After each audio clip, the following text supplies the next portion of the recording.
방산정책 심포지엄이 열렸습니다. 2013 우수 방산업체 표창 수여가 같이 진행된 이번 방산정책 심포지엄은 정부와 산학연 등 관계자 400여 명이 참석한 가운데 개최됐습니다.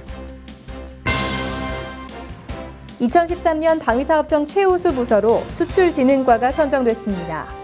탑팀의 명예를 얻은 수출진흥과는 여러 부서들과의 치열한 경합 속에서 올해 방산 수출 34억 불 달성에 주도적인 역할을 수행했다는 점이 높이 평가받았습니다. 여러분 안녕하십니까? 방위사업청의 소식을 전하는 다파뉴스입니다. 가보년 새해가 밝았습니다. 2014년은 청마의 해인데요.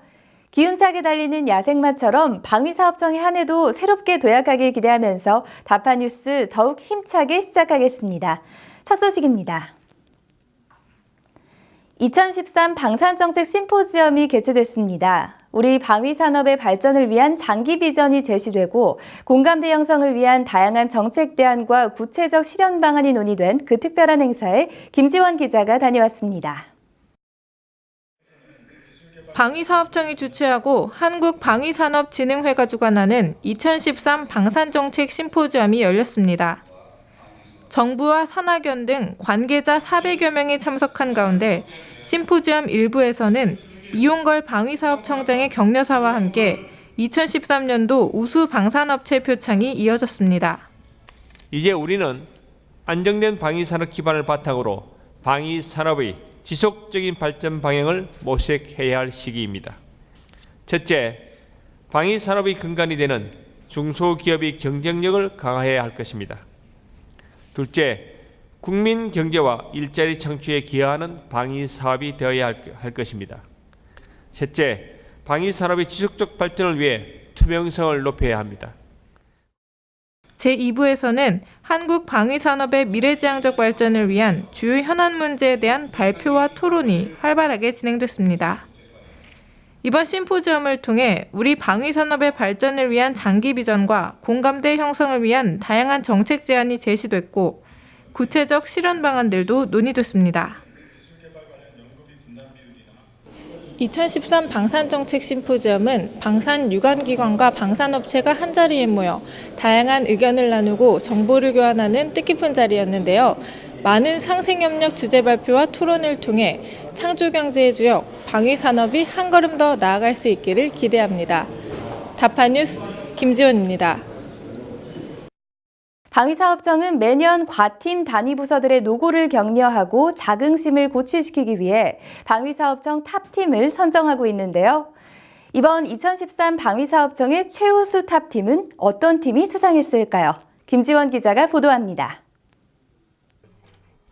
새해 첫날부터 2월 달에 있을 싱가포르 에어쇼에 대해 준비가 한창인 이곳. 바로 2013 최우수 탑팀으로 선정된 수출진흥과 사무실입니다. 2014년 블랙이글스 팀이 처음으로 참가하는 싱가포르 에어쇼를 위해 정재훈 수출진흥과장을 중심으로 열띤 회의가 진행 중인데요. 탑팀답게 새해 초부터 업무에 대한 열의와 각오가 대단합니다.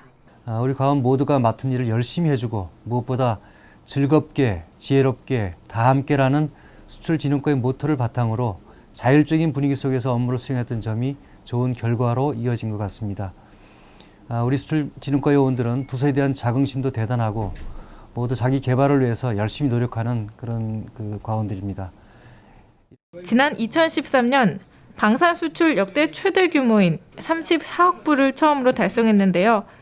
2006년 2.5억 불 수준에서 출발해 개청 7년 만에 무려 약 14배라는 비약적인 성과를 이룬 겁니다.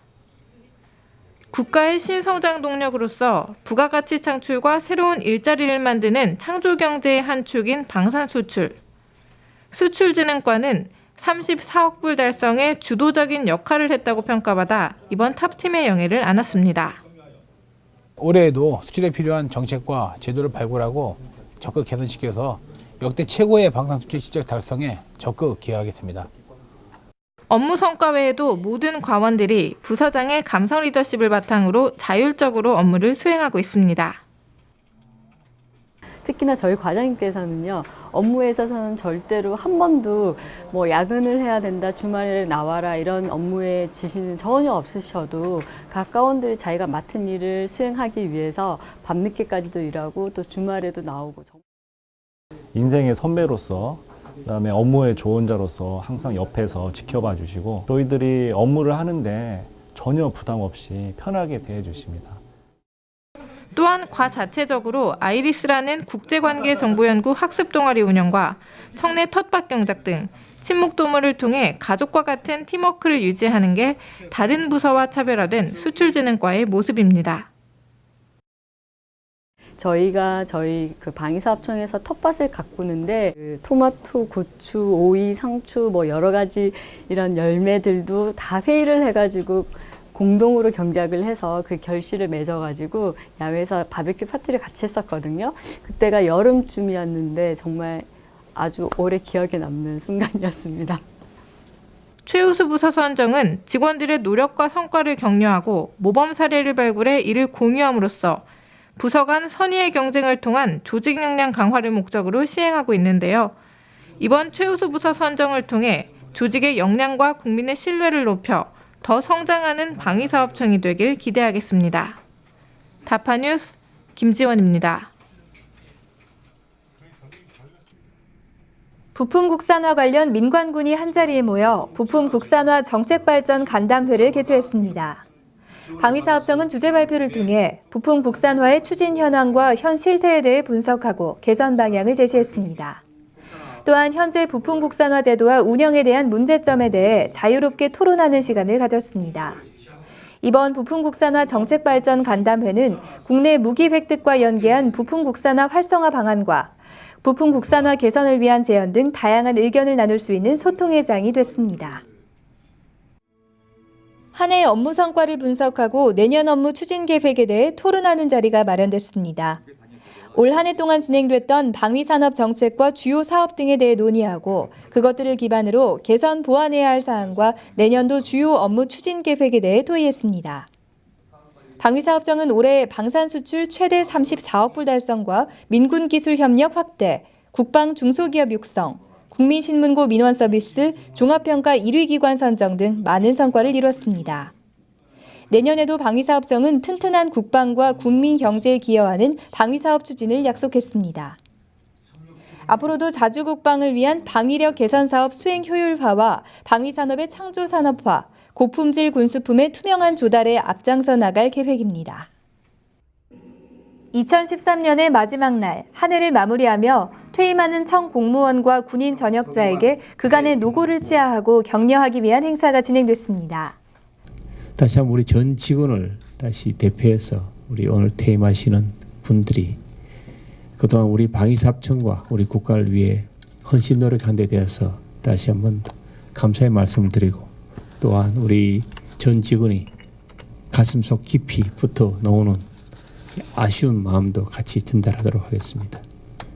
가족들도 수고한 퇴직 전역자들을 격려하고 축하해주기 위해 자리에 함께했습니다. 이용걸 청장은 방위사업청에서의 근무를 끝마치고 제2의 삶을 시작하는 모든 퇴직 전역자들의 미래에 좋은 일들이 가득하기를 기원한다며 새로운 출발을 하는 모든 이들에게 희망의 메시지를 남겼습니다. 이어서 다파 단신입니다. 2013년을 마무리하는 제73회 방위사업추진위원회가 개최됐습니다.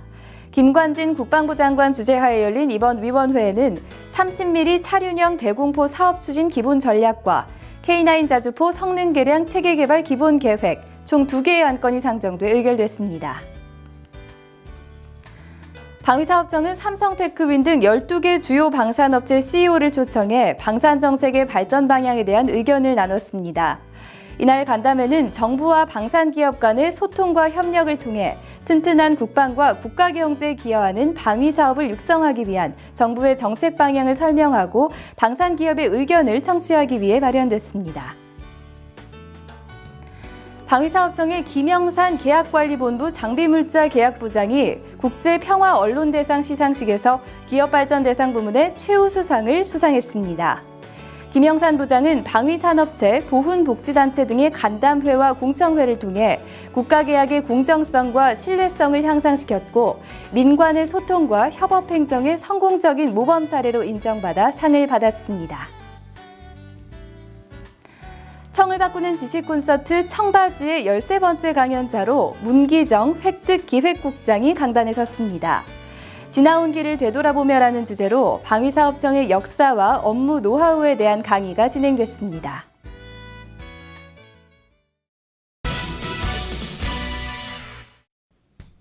이번에는 미디어에 비친 방위사업청의 모습을 살펴보는 시간입니다. 먼저 세계일보부터 보겠습니다. 방위사업청이 지난해 방산 수출 34억 불 달성, 사상 최대 실적을 올렸다는 기쁜 소식입니다. 태국의 호위함, 노르웨이 군수지원함 수주에 이어 최근 성사된 경공격기 FA-50의 이라크 수출까지 연이은 방산 수출에 청신호가 들어왔는데요. 방위사업청은 방산 수출이 국가의 신성장 동력으로서 부가가치 창출과 새로운 일자리를 만드는 창조경제의 한 축임을 잘 보여주는 사례라고 설명했습니다. 다음은 문화일보입니다. 기존에 배치된 자주대공포 비호에 휴대용 방공무기인 유도탄 신궁을 장착해 사거리와 화력을 향상시킨 30mm 복합 대공화기 개발이 완료됐다는 기사인데요. 이번 복합 대공화기 개발로 한국군은 원거리 대공 능력과 함께 저고도 공격을 포함한 다양한 공중 위협에 효율적으로 대응할 수 있게 됐습니다. 방위사업청은 오는 2014년부터 복합 대공화기 양산에 착수해 2015년 일선 부대에 배치할 계획입니다. 이번엔 조선일보 살펴보겠습니다. 연이은 개발 완료 소식입니다. 방위사업청은 주요 표적을 정밀 사격할 수 있는 K-14 저격용 소총을 개발해 전력화한다고 밝혔습니다. 이 소총은 90여 미터 떨어진 500원짜리 동전을 정확히 명중시킬 수 있어 외국의 유명 저격 소총과 비교해도 손색이 없다고 평가되고 있습니다. K-14 개발로 우리나라는 모든 구경의 총기를 직접 생산하는 세계에서 유례가 드문 나라가 됐습니다. 마지막으로 문화일보 기사입니다. 군에서 운용 중인 이원화된 경보 탑지 장비의 제한 사항을 해소하기 위해 화학작용제, 탐지, 식별, 경보 기능을 통합한 화학탐지 경보 장비 개발이 착수됐다는 내용인데요. 기존의 노후화된 장비를 대체해 중대급 전 장병들의 생존성을 향상시키고 산업체 목성 산업물질 누출 시 신속한 탑지가 가능해질 것으로 기대하고 있습니다. 방위사업청은 2017년까지 화학탐지 경보장비 체계 개발을 완료하고 2018년부터 군에 배치할 예정입니다. 지금까지 다파인 미디어였습니다. 이상으로 다파 뉴스를 마칩니다. 다음 시간에도 보다 알찬 소식들로 여러분을 찾아뵙겠습니다. 지금까지 시청해주신 여러분 고맙습니다.